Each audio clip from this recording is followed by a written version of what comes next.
할렐루야. 네, 이 새벽에 나오신 여러분들 환영하고 축복합니다. 자, 우리 앞뒤 분들과 한번 인사하시죠. 오늘도 행복한 토요일 되시기 바랍니다. 오늘도 행복한 토요일 되시기 바랍니다. 네. 어제 제가 말씀드렸듯이 이제 월요일까지 새벽 인도하고 제가 월요일 아침에 또 이제 인천공항에 가서 이렇게 한 19일 동안 다녀오는데, 우리 새벽에 이제 화요일 아침부터는 우리 김동진 목사님이 인도해 주시는데 오셨으니까 잠깐 목사님 일어나시죠. 자, 우리 한번 뜨거운 박수로 좀 환영을 해 주시죠. 네, 고맙습니다. 자리에 앉으시고요. 네, 목사님 사모님은 여기 동탄에 초등학교 교사시고 이제 올 6월 달에 이제 은퇴하십니다. 사모님은. 그리고 두 아드님은 다 목사님이에요. 그러니까 참 뭐 대단한 집안이죠. 또 우리 어르신 중에 또 목사님이 계시고 아주 훌륭한 목사님이신데, 이제 제가 없을 동안에 화요일 아침부터는 또 우리 목사님이 새벽을 또 인도해 주시고, 또 우리 송기재 집사님이 이제 또 이렇게 통성기도 할 때 음악을 또 맡아서 담당하실 겁니다. 예, 그렇게 해서 서로 다 임무를 분담해서 협력해 주시길 바랍니다. 자, 우리 43장 부부는 이제 매우 안타까운 겁니다. 그 땅에서 양식을 가져왔지만 그 땅에 기근이 심했기 때문에 이제 양식이 오래가지를 못했습니다. 그러니까 7년 동안 흉년이 들어오잖아요. 그러니까 벌써 한 2년이 지난 거예요. 2년 동안 양식이 다 이제 끝나버리고 말이에요. 앞으로 5년을 지내야 되는데 이거 어떡합니까? 이래서 야곱은 어쩔 수 없이 입을 뗍니다. 너희가 가서 양식을 얻어오라. 그것도 뭐 많이 얻어오라는 말도 못해요. 조금이라도 좋으니까 좀 사오라는 겁니다. 그러나 이 얼마나 딱한 사정입니까? 자, 1절 말씀, 1절 2절 한번 다시 1절 2절입니다. 시작. 그 땅에 기근이 심하고 그들이 애굽에서 가져온 곡식을 다 먹음에 그 아버지가 그들에게 이르되 다시 가서 우리를 위하여 양식을 조금 사오라.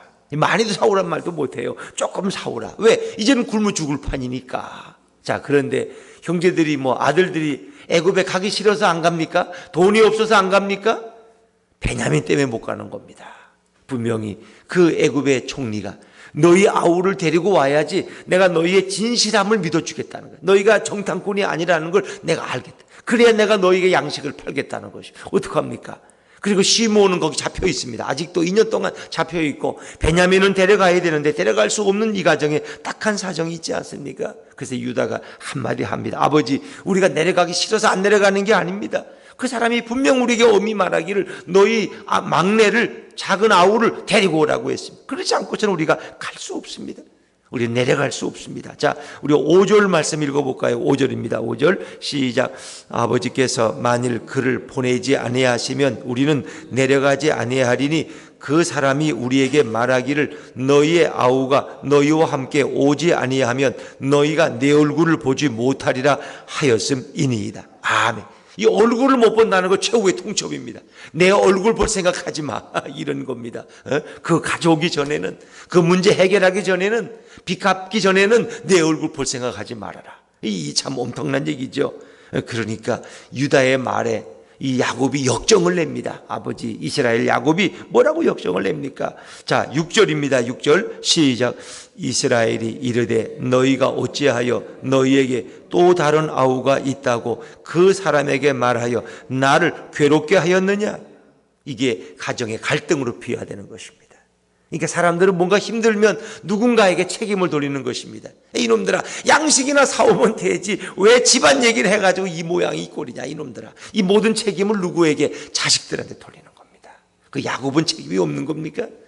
너희가 왜 베냐민 얘기를 해가지고 시므온도 잡혀있고 이게 뭔 꼴이냐 이놈들아 하면서 야곱이 역정을 내고 화를 내는 것입니다. 자, 여러분, 이렇게 우리 공동체 속에, 우리의 가정 속에, 우리의 직장 속에 어려움이 생길 때가 있습니다. 그런데 이 진정한 괴로움은 사실은 어디서부터 온 겁니까? 하나님으로부터 온 것입니다. 하나님으로부터. 그런데 오늘 야곱은 자식들에게 그 책임을 돌리는 것입니다. 우리는 아내에게 책임을, 남편에게 책임을, 가족들에게 책임을 돌리는 것입니다. 오늘 이 일은 누가 이루어 가시는 겁니까? 하나님이 이렇게 이끌어 가시는 겁니다. 이 배후엔 하나님의 섭리가 있다는 것입니다. 우리는 모든 사건과 사고의 어떤 표면만 보면 안 됩니다. 표면만 보면은 그거 그냥 재수 없는 일이고 힘든 일이고 왜 이런 일이 내게 생겼어. 그러나 그 사건의 이면, 진리를 보면, 내면을 보면 거기에 하나님의 역사가 있다.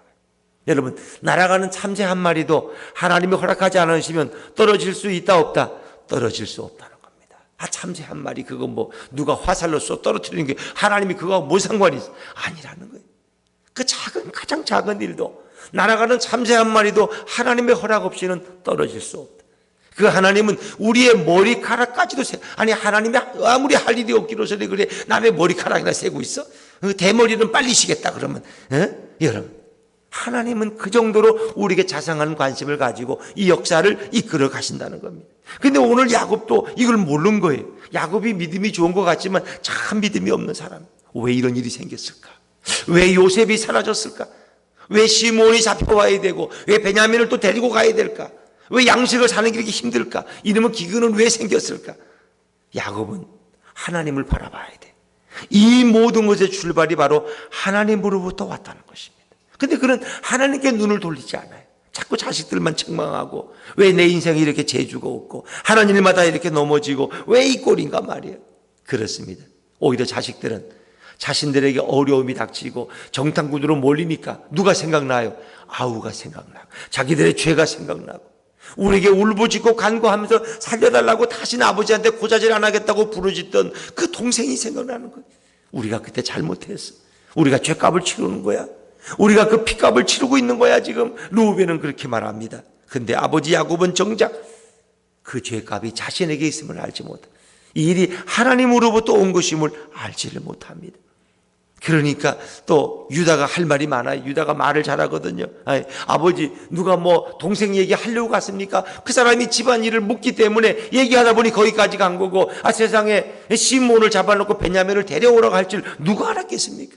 그걸 누가 알았겠어요? 그걸 누가 책임지겠어요? 여러분 물으니까 대답한 거지. 거짓말 안 하고 정직하게 대답해서 나는 우리가 간첩이 아니라는 걸 증명하려고 했을 뿐이지 세상에. 그러면 네 막내가 있느냐?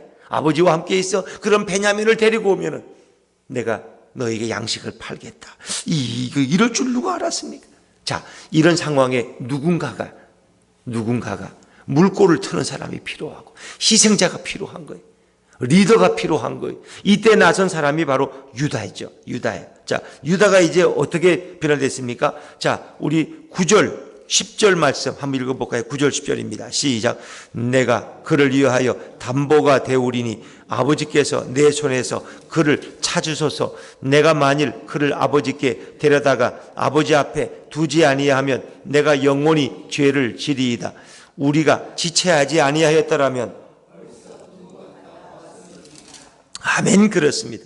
만약에 아버지께서 지금이라도 저 아이 베냐민을 우리와 함께 보내면 내가 곧 가겠습니다. 그러나 조건이 있습니다. 베냐민 막내를 데려가지 않으면 우리는 그 애굽 총리의 얼굴을 볼 수가 없습니다. 시므온도 찾아올 수가 없습니다. 이제 나를 믿으십시오. 내가 담보가 되겠습니다. 내가 책임지겠습니다. 내가 책임지겠습니다. 이게 내 생명을 건다는 거예요. 내가 동생을 다시 데리고 갔다 데려오지 못하면 내가 생명을 내놓겠다는 거예요. 내가 영원히 아버지 앞에 죄를 지리이다. 자, 죄를 자청하는 거예요. 내가 책임지겠다는 거예요. 이런 사람이 가정에도 필요하고 직장에도 필요하고 교회에도 필요한 것입니다. 내가 책임지겠습니다. 누군가가 나라에도 필요한 거예요. 내가 책임지겠습니다. 내가 생명을 걸고 내가 약속하겠습니다. 누군가 희생하지 않으면 안 됩니다. 여러분, 유다가 좀 교활한 사람이었어요. 기회주의자 같았습니다. 그래서 동생 요셉을 물웅덩이에 던졌을 때도 그렇게 르우벤처럼 절대 죽이면 안 된다고 살려둬야 된다고 하던 사람이 아닙니다. 그런데 유다는 기회를 봐서 지나가는 미디안 상인들을 보니까 저들에게 팔아버려 죽일 게 뭐 있느냐? 그러면서 팔아버려서 얼굴 보지 않으면 되는 거지 우리하고 무슨 상관, 죽든지 팔려가든지 뭐 똑같은 거 아니냐 하면서 결국 요셉을 팔려가게 만들죠. 마치 보면 그럴듯하게 요셉의 생명을 살린 것도 같지만 결국 요셉을 가정에서 떠나게 한 인물도 유다라는 것입니다. 유다. 근데 지금 이 가정에 리더십이 무너져 버렸어요. 아버지 야곱은 이미 나이가 많습니다. 하나님을 바라보지 못합니다. 르우벤은 자기 서모 비라와 통관했기 때문에 지도력을 잃어버렸어요. 그리고 시몬은 애굽에 잡혀 있습니다. 레위는 이미 세겜성에서 또 칼을 휘두르던 그런 인물입니다. 누구도 나설 수가 없어요. 그때 네 번째 아들인 유다가 나섭니다. 내가 생명 걸고 베냐민을 데리고 갔다 오겠습니다. 아버지 나를 한번 믿고 한번 맡겨주십시오. 내가 만약 그렇게 못하면 내가 아버지한테 영원히 죄를 지리이다. 그래서 이 유다의 모습이 점점 변화됩니다. 자기 며느리하고도 나중에 참 부끄러운 일을 행한 사람이 유다 아닙니까? 그래서 자기 아들들 죽게 하지 않으려고 이렇게 며느리를 떠나보내고 아들을 낳지 못하도록 했던 인물이 유다 아닙니까? 근데 유다가 이때부터 변화되기 시작해. 이걸 보면은 사람도 변할 수 있구나 하는 걸 느껴요. 유다가 점점 변화돼요. 지도력을 회복하고 자기가 책임지는 사람이 됩니다. 그래서 유다가 결국 이스라엘 12지파의 장자가 됩니다. 유대라는 이름은, 유대나라라는 이름은 유다라는 이름에서 온 거 아닙니까? 유다가 변화되어져요. 저는 사람은 그리스도 안에서 변할 줄로 믿습니다. 우리도 믿어요. 나는 지금까지 30년 동안 변한 게 아무것도 없어. 어제나 오늘나 똑같아. 아니에요. 우리는 변할 수 있어요. 변할 수 있어요. 사람이 예수 믿는다고 변합니까? 막 그런 회의적인 사람 있죠. 똑같더라고. 그런데 그래도 변합니다. 유다가 변하는 거 봐서는 우리도 변해. 여러분, 사울이 바울이 되는 거 봐서는 분명히 변하는 거예요. 인간은 변하는 거예요. 여러분, 변하는 거예요. 오늘 유다가 자청합니다. 희생을 하기로 합니다. 누군가가 희생이 필요한 거예요. 오늘 유다의 이 모습은 우리에게 예수님을 생각나게 하는 것입니다. 누군가 형제 가운데 희생하는 자가 없이는 양식을 구하러 갈 수가 없는 겁니다. 누군가 우리 예수님처럼 자신을 인류를 위해서, 죄를 위해서 희생하는 분이 없었다면 우리의 죄는 영원히 씻음 받을 수가 없습니다. 우리는 영원한 저주에서 헤어날 길이 옵니다. 그러나 우리 예수님께서 자신을 들이셨고 희생자가 되셨고 십자가에 피 흘리셨습니다. 그래서 우리가 영원한 구원과 생명을 얻게 된 줄로 믿습니다. 누군가 희생자가 필요한 겁니다. 그가 찔림은 우리의 허물을 인하며 그가 상함은 우리의 죄악 때문이라. 그가 징계를 받음으로 우리가 평화를 누리고 그가 채찍에 맞음으로 우리는 나음을 입었도다. 그렇습니다. 예수 그리스도의 희생이 없었다면 저와 여러분이 어찌 구원을 얻을 수 있겠고 부활을 기뻐할 수 있겠습니까? 우리에게 영원한 생명을 주시기 위해서 자신을 버리신 바로 예수님의 이 모형이 오늘 유다의 모습 속에서 우리는 찾을 수가 있는 것입니다. 이렇게 해서 이제 가정의 어려운 실타래가 풀려지기 시작합니다. 이제 그 말에 더 이상 야곱도 고집할 수가 없어요. 결국은 이제 허락을 하게 되죠. 허락을 하는 이 과정을 한번 보죠. 이제 아버지가 진짜 허락했다면 우리가 2번 갔다 왔을 시간입니다. 왜 이렇게 지체합니까? 결국은 야곱이 허락을 하는데 야곱은 조금 좀 인간적인 냄새가 좀 많이 나는 사람이에요. 자, 11절 말씀 한번 읽어볼까요? 11절입니다. 11절 시작. 그들의 아버지 이스라엘이 그들에게 이르되 그러할진대 이렇게 하라.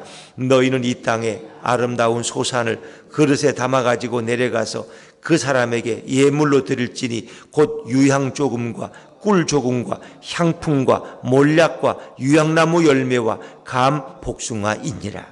이 야곱은 늘 이렇게 꾀가 많은 사람이에요. 그냥 가지 말고 좀 뭔가 뇌물을 좀 가져가라는, 그 사람 기분을 좀 상하지 않도록 여기서 나는 이 생산물 가운데 좋은 걸 가져가라는 거예요. 이거를 보면은 야곱이 하란에서 돌아올 때 형 에서를 만나는 게 두려웠을 때 그 예물을 먼저 보내죠. 형의 마음을 돌리려고. 그래서 야곱은 참 충분히 인간적인 사람이에요. 참 이해가 돼요. 왜? 우리에게도 이런 면들이 있으니까. 하나님을 믿어도 그 사람은 늘 인간적인 이런 것들이 늘 먼저 앞서요. 그래서 예물을 가져가서 그 사람의 좀 마음을 돌려라. 그리고 그 다음에는 12절에 보니까 좀 돈을 갑절로 가져가라. 너희 자루에 있던 것보다 2배로 가져가서 이 도둑의 누명을 쓰지 않도록 좀 그 사람의 마음을 좀 돌려라. 그리고 나서야 이제 허락을 하는 거죠. 자, 13절, 14절 말씀. 13절, 14절 같이 읽죠. 시작. 내 아우도 데리고 떠나 다시 그 사람에게로 가라. 전능하신 하나님께서 그 사람 앞에서 너희에게 은혜를 베푸사 그 사람으로 너희 다른 형제와 베냐민을 돌려보내게 하시기를 원하노라. 내가 자식을 잃게 되면 이르리로다. 아멘. 그랬습니다. 이 말 한마디가 그렇게 어려운, 내가 자식을 잃으면 잃을 것이다. 아우를 데리고 나가라. 이제 그러면서 이 야곱이 결국은 하나님을 바라보기 시작하는 거예요. 전능하신 하나님을 바라보는 거예요. 진작 하나님을 바라봐야 돼. 근데 그는 이제서야 전능하신 하나님께서 너와 함께 하시고 은혜를 베푸시지 않겠냐. 만약 하나님이 우리에게 은혜를 베푸신다면 너희가 평안히 다녀올 것이다. 나는 그러길 바라지만 이제는 어쩔 수 없지 않느냐. 내가 자식을 잃게 되면 이르리로다. 베냐민을 빼앗기게 되면 내가 이제는 각오할 것이다. 결국 포기하죠. 포기. 결국 이 야곱이 이 베냐민을 포기하기까지 얼마나 많은 시간이 필요했는지 몰라요. 어찌 보면 이 가정의 문제라는 건 어찌 보면 야곱이 요셉과 베냐민을 늘 싸고 들어간 거예요. 특히 요셉을 싸고 들은 거예요. 편애한 거. 왜? 내가 사랑하는 라헬의 아들이었기 때문에 그에게 채색 옷을 입히고 그만 특별히 왕자로서 대우하고 이렇게 더 아꼈기 때문에 가정의 갈등이 촉발된 거예요. 이 모든 잘못은 야곱으로부터 시작돼요. 요셉이 없으니까 이제 요셉의 동생인 베냐민을 붙들고 늘어놓지 않는 거예요. 그럼 내가 이 아들만은 내가 꼭 붙들고 살 것이다. 근데 결국 끌어안고 있던 것을 그가 포기하고 내어놓을 때 내가 잃으면 잃을 것이다. 에스더가 죽으면 죽으리라. 결국 그게 어찌 보면 신앙이에요. 신앙. 내가 주님을 위해서 망해도 좋다. 결국 이런 결단. 이 참 어려운 거예요. 여러분, 아브라함이 이삭을 결국 포기할 때 복을 받지 않습니까? 그 아들 이삭을, 그 25년 만에 받은 아들을 어떻게 내놓을 수 있습니까? 그러나 그 자식을 포기할 때 하나님은 더 큰 복을 주십니다. 이삭만이 아니라 더 큰 은혜를 주시지 않습니까? 결국은 야곱이 베냐민을 자기 품에서 이제 포기하는 것입니다. 어찌 보면 신앙이라는 포기입니다. 그래서 마태복음 10장에 보니까 뭐라 그래? 아무든지 나를 따라오려거든 자기 십자가를 지고 나를 쫓을 것. 자기를 부인하고 자기 십자가를 지고 나를 쫓는다. 자기를 포기하는 것입니다. 주님을 위해서 내가 끌어안았던 것을 내려놓는 것입니다. 거기서 새로운 역사가 시작됩니다. 오늘 내가 주님보다 더 사랑하는 것이 무엇입니까? 내가 끝까지 끌어안고 싶은 것이 무엇입니까? 사람마다 다 그런 것이 있습니다. 그거를 내려놓을 때 주님이 새로운 역사를 이루어나갈 수 있는 것입니다. 많은 사람들이 이 포기할 걸 못 포기하는 거예요. 그래서 좀 죄송하지만 목사님들 중에도 포기할 걸 다른 건 다 포기해도 내가 이거는 못 포기하겠다. 내가 못 포기하겠다. 참 그게 어렵더라고요. 저도 이렇게 개척을 할 때 잘 포기하기 어려운 게 제 안정된 노후입니다. 노후. 그래서 이렇게 중형교회에서 65세까지 목회하다가 자원은퇴까지 하는데, 교회는 또 5년 일찍 또 은퇴하니까 거기에 대한 또 어느 배려가 있을 것이고, 그러면 총에서 주는 연금이 있겠다. 또 교회에서 또 이렇게 65세 원로 목사로 또 은퇴한 20년이 넘어가지고, 그러니까 이제 또 원로 목사에 대한 어느 정도 예우도 있겠고, 그러면 내 노후가 얼마나 안정될까. 또 거기다가 3, 4년을 한 교회에서 있었는데 5년을 또 사택은 하나 그래도 조그만 걸 주지 않겠느냐. 그럼 집 걱정 안 하고 먹고 살 걱정 안 하고 평안하게 노후를 보낼 수 있을 텐데, 두 사람이 그 돈이면 충분히 살고 여행도 다닐 수 있을 텐데, 안 그래요? 손자들 용돈도 충분히 주고. 그런 게 포기하는 게 어렵더라고요. 개척하면 이게 망할지 흥할지 모르잖아요, 이게. 그래서 제 생각에 그래도 우리 사람도 비슷할 거야, 아마. 그래도 여보, 우리가 60세 이제 그만두면 그래도 이건 은퇴나 비슷한 거 아니야. 그래도 우리가 언제 교회를 그만두더라도 집 하나는 있어야 되잖아. 어디 갈 데 없이 이렇게 지하실방 할 수는 없잖아. 그래서 집 하나는 수원에다가 이렇게 준비해 놓고 그 다음에 나머지를 가지고 개척을 하자. 근데 집 하나를 얻긴 얻었어요, 수원에 개척하려고. 그런데 그게 깡통이야, 깡통. 왜? 그걸 쏙 빼가지고 그냥 남한테 전세를 주고 왔기 때문에 사실은 그게 별거 아니에요. 그걸 갚지 않으면 나는 그 집에 들어갈 수 없어요. 오히려. 여러분, 요즘 전세나 매매나 비슷하잖아요. 그러니까 깡통이지. 그러나 그걸 포기하지 않으면 주님의 일을 할 수 없다는 거죠. 내 것을 붙들고 있는 한은 주님의 일을 할 수가 없다는 거예요. 내가 포기할 때 주님은 새로운 역사를 일으킬 수 있다는 거예요. 오늘 이 야곱이 결국은 하나님 앞에서 깨어지는 모습이죠. 내 자식을 잃으면 잃을 것이다. 그렇게 포기하고 자식들을 이제 베냐민을 끼워서 애굽으로 보낼 때 요셉을 만나는 길이 한 걸음 더 가까워지게 됩니다. 그리고 요셉의 환영을 형제들이 받게 되죠. 오늘도 이런 역사가 우리 모두에게 날마다 있어지기를 주의 이름으로 축원합니다. 기도하겠습니다.